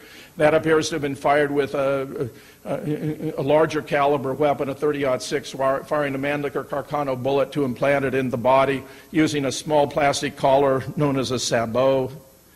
From the south end of the triple underpass, this shot appears to have been fired by an Air Force expert by the name of Jack Lawrence. He went to work for an automobile dealership, the same one that put up all the automobiles for the motorcade, which were different makes and models, very peculiar in colors, but it meant that the conspirators could then know where everyone was in the motorcade. After the shooting, he went back to the book dealership, and he was all muddy and vomiting and nauseated, having made his escape through the sewer system. The shots from the Dow Tex appear to have been fired by an anti-Castro Cuban by the name of Nestor Tony Escudero. Remarkably enough, if you go down to Freedom Park in Little Havana, you find there are 2 statues there. One is to Jose Marti, who liberated Cuba from Spanish domination. The other to Nestor Tony Escudero, of whom no one has ever heard. If you ask someone, why there's a statue to him, if they're in the know, they might tell you because he took care of business. Here is when they announced it, and a picture of his wife, Then that shot from the grassy knoll that missed appears to have been fired by Roscoe White, who was a Dallas police officer who was working for the CIA. The shot that hit the right temple appears to have been fired from the north end of the triple underpass by Frank Sturgis. This guy worked for the Meyer-Lansky syndicate. He also worked for the CIA. And through the Meyer-Lansky syndicate, there seemed to have been ties to Israel. In fact, Jack was having really contentious relations with David Ben-Gurion, who was the principal founder of and the first prime minister of Israel, over whether Israel should have the right to develop nuclear weapons, which JFK opposed. Ben-Gurion, in a fit of disgust after receiving a letter from JFK about it, resigned as prime minister. It appears that James Jesus Angleton, who would later retire to Israel, also was operating on behalf. He was the legendary counter-espionage agent. Frank Sturgis was arrested by a Gold Shield New York City detective named Jim Rothstein, whom I know personally. He came to New York to kill Marita Lorenz, so she couldn't testify before the HSCA. She had been a paramour of Fidel's, and she knew all about the operation. But Rothstein intercepted him. They had a conversation about the shooting, and I think Rothstein, said something like, "Good shooting." And Frank Sturgis said that he'd shot him because he had betrayed the brigade at the Bay of Pigs, and that he was cavorting with women who were foreign spies and therefore a threat to national security. I believe there's an important dimension here of Israeli involvement in the background that requires additional investigation, though Michael Collins Piper has a book about it entitled Final Judgment. Here's a shot fired from the book depository, one of as many as 3 that were fired at John Connolly in the mistaken belief it was Ralph Yarborough. These appear to have been fired by Malcolm Mack Wallace. This was Lyndon's personal hitman. He murdered as many as 12 people for Lyndon, including one of his own sisters. Lyndon had a huge argument with JFK that morning trying to get Connolly out and Yarborough in, but JFK overrode him on the ground that the chief executive of the state should ride with the chief executive of the United States. Here's a photograph of George Herbert Walker Bush standing in front of the book depository building. I found this in Jesse Curry's JFK assassination file. which he had published after he left the Dallas Police and became the head of security for 7-Eleven stores. It was only published in paperbacks for them. Here are more photographs of Bush to make it very clear, and I think there is no doubt about it, that this is George Herbert Walker Bush. Now, when the three tramps were escorted through Dealey Plaza, I'm quite convinced that they were the backup patsies. I got to know the third of the three, who was not E. Howard Hunt, but rather Chauncey Marvin Holt, who was a counterfeiter who actually had worked as the accountant for Meyer Lansky. It's a long story and a fascinating one, but I had produced a 4.5-hour documentary about the assassination. When I discovered Chauncey was still alive, I sent him a copy. Imagine my surprise when I was awakened at 4 o'clock in the morning when I was still residing in Duluth, and it was Chauncey Marvin Holt telling me he'd stayed up all night watching my documentary, and he thought I had it right, which I thought was pretty good for a guy who was actually a participant. He'd been instructed by his handler, Philip Twombly, while he was working as a contract agent at the Los Angeles Stamp and Stationery Store, where they had a legitimate 3 stores, and then the top 2 were the CIA ID operation, where they'd also produced the Alec Heidel ID that Oswald used in New Orleans. He was instructed to prepare 15 sets of forged Secret Service credentials for use in and around Dealey Plaza. He worried about getting the color-coded pin in time, but he did. He took it, instructed to take it to a red pickup truck that was in the behind the grassy knoll. That was a parking lot used by the Dallas Police. It wasn't there initially. He wandered around Dealey Plaza. He saw more bad guys, assassins, and hitmen than you'd find at a Soldiers of Fortune convention. Went back and found the red pickup truck, left him there, and then he and Charles Harrelson, the father of Woody, who was the tallest of the 3 tramps, and Charles Rogers, whom he knew as Richard Montoya, went to a boxcar that was full of ammo, explosives, and weapons. And when they were found there, I'm quite confident they were going to be the backup if things didn't work out. We have another photograph of the tramps where there's a civilian walking past. He's been identified by Marine Corps General Victor Krulak and by L. Fletcher Prouty as being General Edward Lansdale, who is responsible for assassinations around the world, and where Lansdale appears to have been the supervisor of the mechanics in Dealey Plaza, determining from where they would shoot and in what order. And notice, it appears each of the special interest groups had a representative of their own among the shooters. You had a Dallas deputy sheriff, you had an Air Force expert, you had an anti-Castro Cuban, you had a mob guy who also worked for the Lansky syndicate, you had a Dallas police officer, and you had Lyndon's personal hitman. Here's a photograph of Lansdale waiting to speak to George Herbert Walker Bush. Richard Hook has done a brilliant job. He's got a wonderful article entitled, "Did George Herbert Walker Bush Coordinate a JFK Hit Team?" to which the answer appears to be yes. I recommend to all of you. You can find it in Veterans Today. Also there, as I believe John Hankey showed, there are photographs of W, who appears to be a bit lost because his father was arrested coming out of the Dow Tex, and he identified himself as a Houston oil man. He was taken and interrogated, but then released and appears to have returned to Dealey Plaza. Here is an astonishing photograph of George Herbert Walker Bush at Skull and Bones with Malcolm Mac Wallace. This shows how tight a group it was.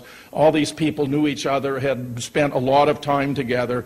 And here's a group of CIA officials that were at the corner of Houston and Main paying their last respects to JFK. They all knew what was going down. Here's one attempt to obfuscate that Lucien Conin, in the middle photograph there, was photographed. He was a very notorious assassin. There was an attempt made to claim it wasn't Lucien Conin, but a man named Robert Adams, but Jack White showed that it was Conin and not Adams, that the facial features were those of Conin and not those of Adams, whose case was bolstered by a fabricated plaque of an article about him having been awarded for being photographed in Dealey Plaza that had the right day of the week and the right date of the month. Here's Jackie, Lyndon being sworn in. It was during this period that the coffin, the bronze ceremonial coffin, was left unattended in the back of the airplane, and it appears at this point in time that the body was removed and put in a body bag, which would then be offloaded at Andrews. Here's a congressman giving Lyndon a wink for a job well done. Here's, of course, Jack Ruby shooting Lee Oswald. They actually knew each other in New Orleans. It was Judith Baker who said she was astonished when she finally realized that she knew this person as Sparky Rubenstein, because she and Lee and Sparky had been acting, doing things together, where she was working with David Ferry under the supervision of Dr. Mary Sherman to produce a fast-acting cancer, ostensibly to take out Fidel Castro. Actually, it appears used on Jack Ruby. Those who claim no one talked just don't know what they're talking about, because Sam Giancana, Carlos Traficante, Santos, Marcello all talked about Jack was going to be hit. Lyndon Johnson told Madeline Duncan Brown, his mistress of long time, who bore him his son, during a rendezvous at the Driscoll Hotel in Austin, Texas, when she confronted him with rumors on New Year's Eve that he had been involved personally. He blew up at her and told her the CIA and the oil boys had decided he had to be taken out. Chauncey Holt, Charles Harrelson, and a host of others have all talked about it, so it's false that no one talked. When you take into account the cover-up, you realize how many different theories can be eliminated, because the Mafia, for example, could not have extended its reach into Bethesda Naval Hospital to alter X-rays under control of the President's personal physician, medical officers of the U.S. Navy, or the Secret Service agents. Anti-Castro Cubans couldn't have substituted the brain of JFK with someone else's brain. The KGB, even if it had an ability comparable to Hollywood or the CIA to alter films, could not have got a hold of the Zapruder, all of which implies, involvement at the highest level, so that we have this charade diverting attention onto an alleged lone gunman, when in fact it was some of the most powerful special interest groups in the country who were in collusion. Noel Twyman, most perceptively in his monumental study, Bloody Treason, published in 1997, observed that the perfect conspiracy would have involved LBJ bringing together the Secret Service with the Joint Chiefs and the CIA. The CIA, in turn, of course, would bring in the Mafia and the anti-Castro Cubans, and that indeed appears to be exactly how it was done. Conservatives were very worried that you'd have 2 terms with Jack, and then 2 more with Bobby, and then 2 more with Teddy. It might have been good for the country, but it would have been very bad for them. And in fact, we had a whole succession of presidents, Lyndon Johnson, Richard Nixon, George Herbert Walker Bush, Gerald Ford, all of whom were involved in the assassination or its cover-up one way or another, and eventually W. The whole country was diverted from its course and moved strongly to the right. It was a profound impact, which reflects the fact that the death of John Fitzgerald Kennedy didn't simply represent the assassination of a president, but actually the assassination of America. Thank you.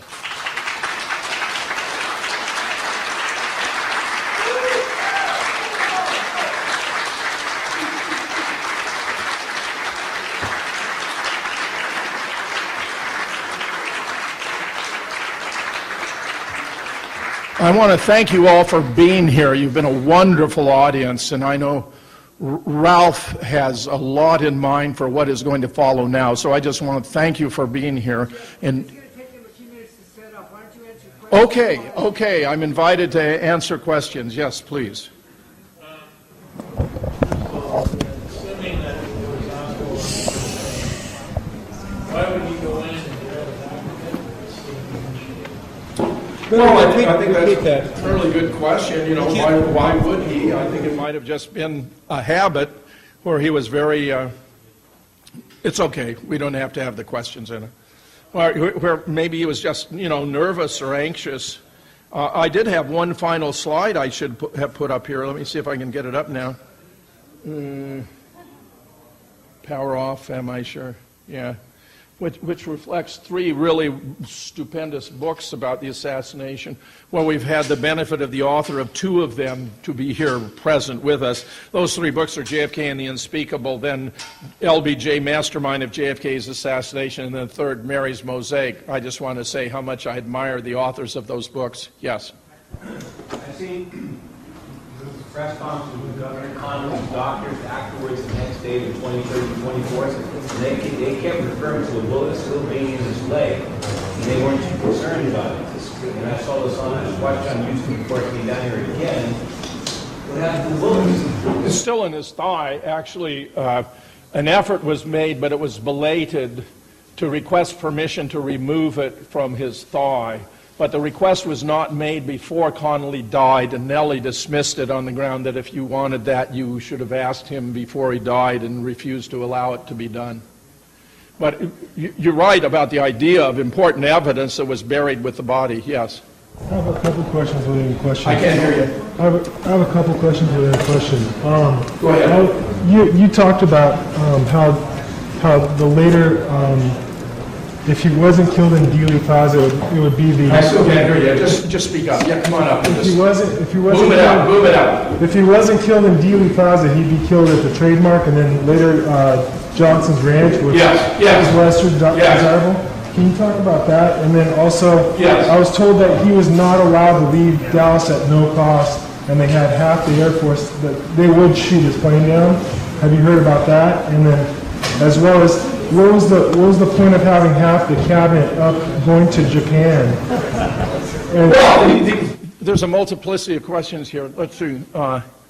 Yeah, there were backup plans. You know, there's always a plan B and a plan C. I actually believe at Parkland, the anesthesiologist was going to be a backup, that if Jack was still alive, but he's got to undergo surgery and the excitement and all, the anesthesiologist gives him too much gas and he doesn't survive. Then he could have been taken out at the Trademark, which was insecure, had all these balconies. The fallback plan was on the Johnson Ranch, where there was going to be a big barbecue. Johnson was throwing it for JFK. Here's an interesting report, and I wish I had the exact source at the tip of my tongue. But there was a couple who heard that there was going to be this big barbecue. It was described to them that JFK was throwing for Johnson, when of course it was the other way around. But when they got up there, and this is like late morning before the shooting has taken place, no preparations are being made for this huge barbecue, none at all. So that, you know, it's one of these cases where everyone knew what was going down except for JFK. In fact, Leno Sanik asked Fletcher Prouty repeatedly how many of his colleagues at the Pentagon knew that Jack was going to be hit. Fletcher himself had been sent off to the South Pole, I believe, actually by Edward Lansdale, who was then his superior, to get him out of the way, because Fletcher was a righteous guy and wouldn't have put up with any of this. And he wouldn't answer Len. Then late one night, they were drinking, and Len asked him one more time, and Fletcher paused and turned to him and said, "All of them." Yeah. What was the last? What's the point of having the cabinet up in the air going? Oh, that's just going to create confusion. You know, they got half the cabinet. No, these were real JFK people. You know, this is very interesting. David Lifton pointed this out to me. When Jack created his administration, he relied on Lyndon for recommendations for lots of appointments, and Lyndon made specific point of appointing Johnson people throughout the Kennedy administration. So it was that there was like a Johnson administration in waiting for Lyndon to take over. Yeah.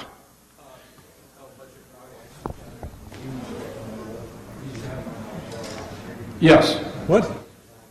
Yes. No, he's in New Zealand on the way to the South Pole. He was at Christchurch when he saw the newspaper with a report, the studio quality photograph of Lee. But he was on a mission to the South Pole. Yeah. Can you comment on the resemblance between Tippit and Kennedy and the possibility? Well, I went through this a long time ago with Robert Morningstar, and I even pointed out to him, it appeared to me one of the Tippit photographs had been flipped, because he believed that Tippit looked so much like JFK they could have taken him to Bethesda to use as a stand-in for JFK. I don't actually think that's the case, but I mean, I like Robert Morningstar. I think he's a good guy. A high-quality autopsy was done on Tippit by Earl Rose, who was a celebrated forensic pathologist in Dallas, which was part and parcel of why they had to steal the body. They wanted to conceal the true causes of death. Earl Rose would have revealed them, so it was essential to steal the body, alter the body, get it under the control of military people who could remove incriminating bullet fragments and the like. Yeah.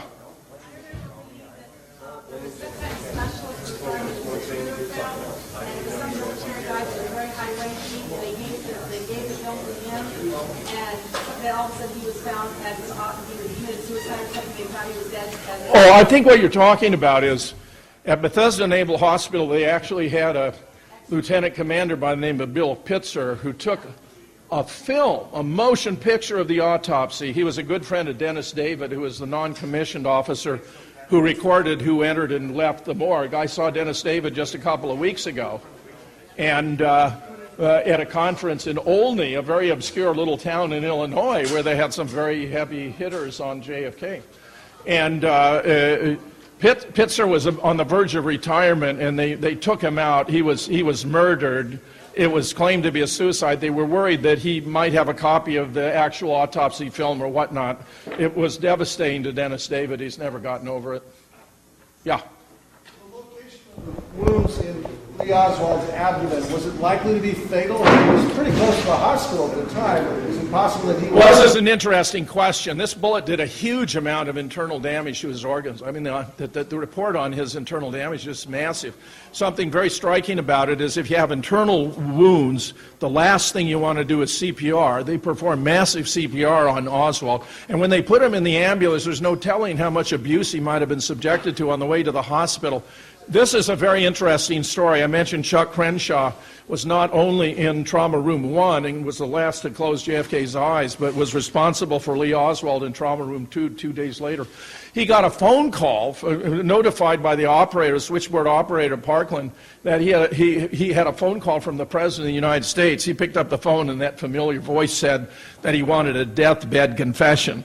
Crenshaw told Lyndon that actually the patient was taking a turn for the better, and he thought he was going to survive, but Lyndon said he would have a man there waiting for a confession when he got back. He got back, and there was a sinister-looking guy in a trench coat, whom I now conjecture was David Sanchez Morales, who is a very nasty piece of work indeed. Oswald, however, took a turn for the worse, died. There was no deathbed confession, but it's a fascinating additional story.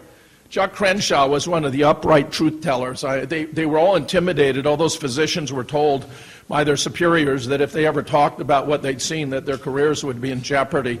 So that he wrote a book about it entitled Conspiracy of Silence, because they'd all been threatened not to talk. Any more? Yeah. I think Connolly knew what was going down. There are photographs there just before the motorcade where most people are very festive. Lyndon looks rather serious, and Connolly looks almost petrified. I think he knew, that's why Lyndon tried to get him out but was unsuccessful, and there just wasn't time to get word to the assassins. It appears to have been Malcolm Mac Wallace, Lyndon's personal hitman, who even murdered one of his own sisters, who was shooting at him. Madeline Duncan Brown, Lyndon's this longtime mistress of Lyndon, they began an affair in 1948. She bore him his only male offspring out of wedlock, Stephen, in 1950. She and I had over 100 conversations. I interviewed her at a JFK conference in about 1998. We had lunch together, and she had been to the home of Clint Murkis and the Texas Oilman the night before. And J. Edgar Hoover was there, Richard Nixon was there, John J. McCloy was there, George Brown and Root Heavy Construction was there, H.L. Hunt was there. This was a ratification meeting, and these heavy hitters disappeared into a boardroom when Lyndon showed up unexpectedly to most. And after they consulted for 15 or 20 minutes, he strode over to her. She expected he was going to whisper sweet nothings in her ear. Instead, he told her in a hateful tone of voice he wasn't going to have to put up with embarrassment from those Kennedy boys after tomorrow. That's not a threat, that's a promise. She actually called him yesterday and asked what he meant, and he repeated the same thing, and of course, it was inevitable. Actually, Lyndon there was a vote going to take place in the Senate that afternoon on the Bobby Baker scandal that was widely expected to tarnish Lyndon so badly that Jack couldn't run with him again. In fact, Jack had already told his executive secretary, Alvin Lincoln, he was thinking of running with Terry Sanford in North Carolina, but he wasn't going to run with Lyndon. Richard Nixon was even quoted in the paper that morning as saying he didn't think Jack would run with LBJ. Life magazine had been preparing a massive story on Lyndon Johnson, a real doozy, taking him apart for all of his criminal activities. That they had prepared in collaboration with Bobby Kennedy, who was providing them information from the Department of Justice. But when Jack was taken out and Lyndon became president, the story just went away. Corporation has always been implicated Can you speak up a little more? The perm index. Perm index. I think there is something to the perm index business. I do think there is, and that I feel, for me personally, that's an area that I need to explore more myself. I do, there's something about this perm index thing, and I appreciate your bringing it up, because I do think it's important and not enough attention. Like the whole Israeli angle, has just not been sufficiently. You've got this Michael Collins Piper who's been banging on this forever. But, too few of us have taken it seriously. See, I've looked at this as a red-blooded, all-American operation, there were no French hitmen here. I mean, these Texans would have regarded Frenchmen as pansies. They weren't going to count on them. They'd think they were unreliable. But I do think, Jack actually wanted the American-Israeli lobby to be registered as foreign agents. And, of course, that hasn't been done even to this day, in my opinion. We got into a lot of trouble because we've allowed dual national citizens to have high decision-making, policy-forming positions, and this was a major contributor to 9/11. There's members of the Department of the Defense were both U.S. and Israeli citizens, and they wanted the war, so the United States would go into the Middle East and do the dirty work for Israel by dismantling the modern Arab states that were serving as a counterbalance to Israeli domination of the Middle East. And that brought us 9/11. Yes? Castro would take over the country? Say again, he would take over America? Gary, say that one more time. Did Cuba or Castro take Castro. over the United Obviously not. Did Russia take over the No. Israel was Stuart Davis. Yeah, that's a fair point, yeah. There's been a vast influence of Israel on American politics. Do any of you realize that all the NSA, this massive surveillance of the raw data, all goes directly to Tel Aviv? Edward Lansing.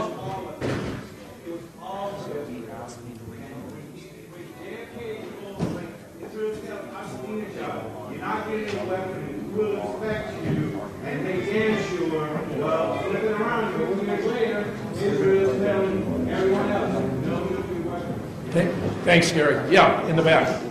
Yeah, Speak up, though, because I can't. sore throat. Dr. Fetzer, wonderful having you here. I'm wondering about the skull flap, because I thought that was part of the... I can't hear a word. Come on up, yeah.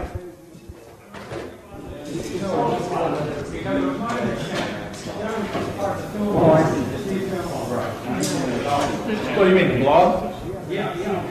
The blob was painted in. I mean, even Roderick Ryan agreed the blob was painted. No, the skull flap was legit. That was actually there. What was a frangible or exploding bullet? It blew up, and it blew the skull flap open. It entered the right temple, right about here. Yeah, and it went in. That's where those trail of metallic particles, but it blew up, and it blew open the skull flap, but blew his brains out the back of his head where it had already been weakened by the earlier shot to the cranium. There's a little more... Yeah. Actually, you see, Bob Livingston, that world authority on the human brain, believes that the shot to the throat fragmented. Part went to the right lung. The other part went upward and severed this tough membrane that covers the cerebellum. He said cerebellum would not have been extruded even from the close proximity of 2 shots to the head unless the tentorium had been ruptured, and that it had to have been by the fragment from the bullet shot. So actually it was killed by the causal interaction of 3 shots. Pardon me? He was dead in Dealey Plaza. Done which part? No. You got Parkland. They're already reporting extruding cerebellar as well as cerebral tissue. This is all bona fide. This has not got to Bethesda. No one's messing. It's all on the up and up. He had a fist-sized blowout that was extruding cerebral and cerebellar tissue. Yes.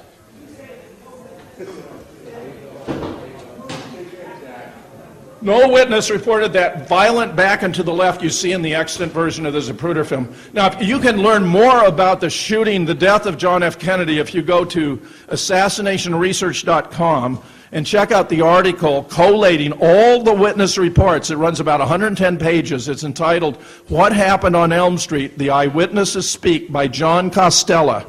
For example, with regard to the vehicle stop, all 4 of the motorcycle patrolmen confirmed that the limousine had been brought to a halt. which, by the way, at this point in time, I now believe may have endured for as much as 14 seconds. 14 seconds. Just ask yourself, how long would it take for Clint Hill to rush forward, get up on the back, and, push Jackie down and lay across? It takes time. And, Bill Newman, who was the closest civilian to the car, said he couldn't believe that they came to a stop. And then he said the Secret Service man got up on the car, but he couldn't believe they came to a halt. The mayor's wife said, well, the whole motorcade came to a halt. Everyone knows that. There's no doubt about that. Even Billy Lovelady, as I recall, reported the limo stop. Look, we got like 60 witnesses. You go to Murder in Dealey Plaza, and there's a whole chapter there by Vince Palomara, but the better of the witnesses, but a better one is John Costella's in Assassination Research, available online.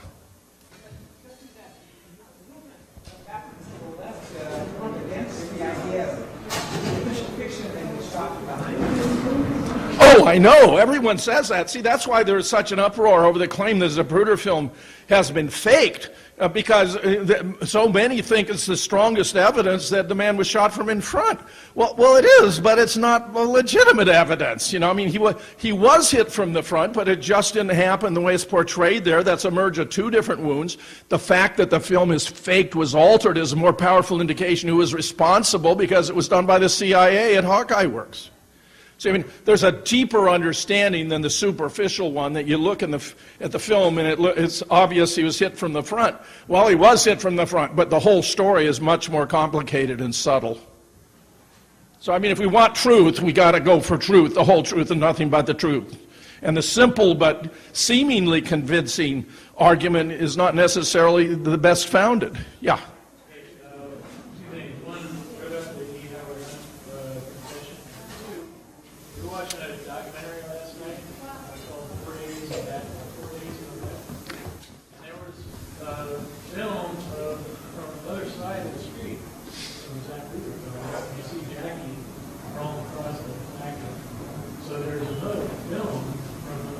Yeah, you're talking about the Nix film. The Nix film.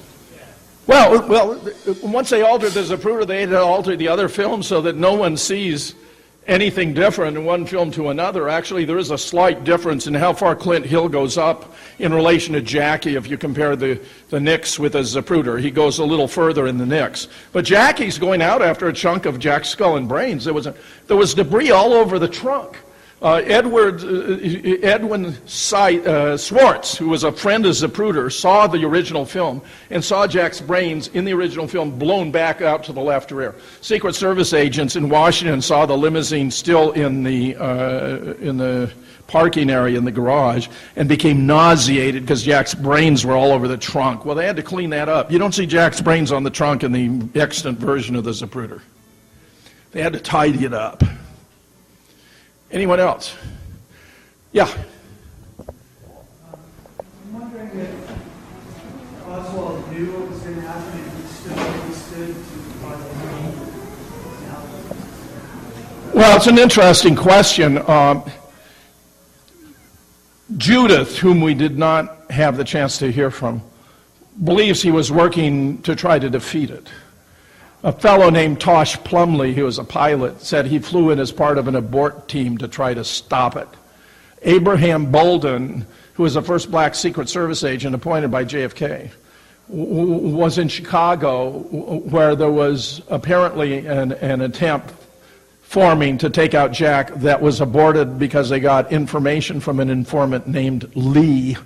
And Wagner Carr, who was the Attorney General of Texas at the time, launched his own investigation immediately and discovered Oswald was working as an informant for the FBI at informant number 179. He was being paid $200 a month right up to the time of the assassination, which may explain the absurdity of the federal government claiming they can't get a hold of his W-2 forms and release them to the public, the alleged assassin of the President of the United States. The reason is obvious, because they would have shown he was being paid $200 a month by the FBI for his work as an informant.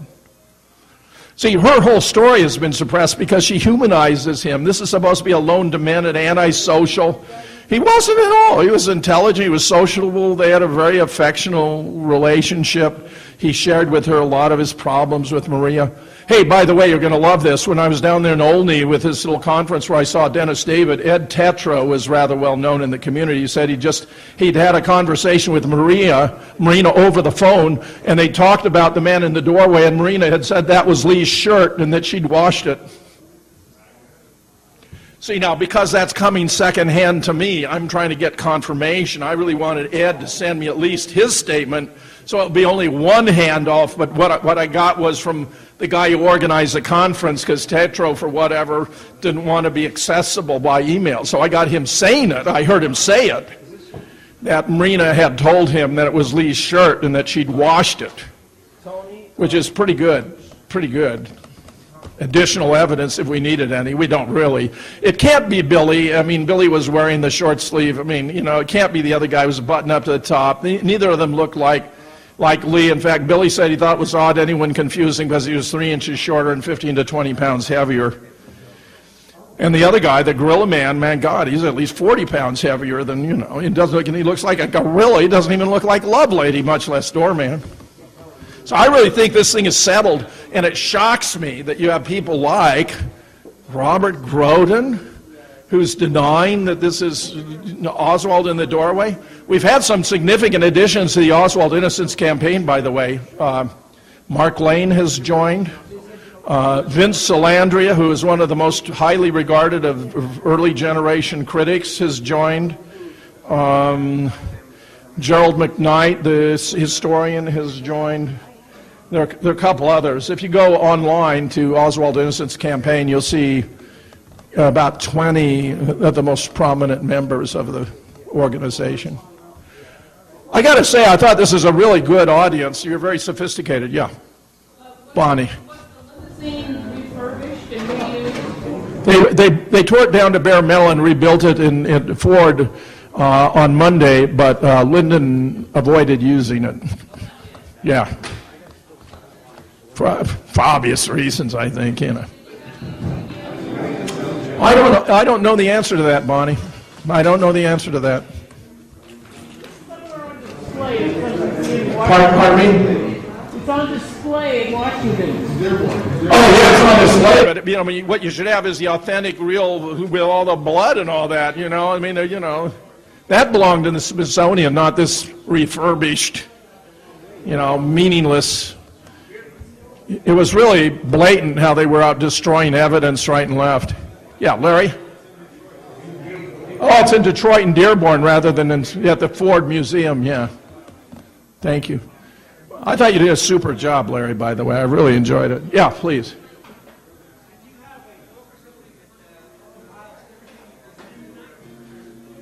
Well, I have 3 earlier books. I have these are collections of studies by experts on different aspects. Assassination Science, 1998, Murder in Dealey Plaza, 2000, The Great Zapruder Film Hoax, 2003. My most recent presentations were What Happened to JFK and Why It Matters Today. I gave at the University of Wisconsin-Madison on 22 November 2011. Then I've got a 2-parter from 2012 entitled JFK Part 1, a national security event, Oswald didn't do it. JFK Part 2, a national security event, how it was done. And right now, Gary King of New Orleans and I are working on refurbishing a version that I gave at ConspiracyCon earlier this year that is going to be virtually as complete as what you heard here. So that'll be out, and that's going to be entitled JFK at 50, the who, the how, and the why. Next week. We're so close to doing it. But Gary's new to creating movies, and we got a few frames in the wrong place. And we're doing tweaking. We're down to tweaking.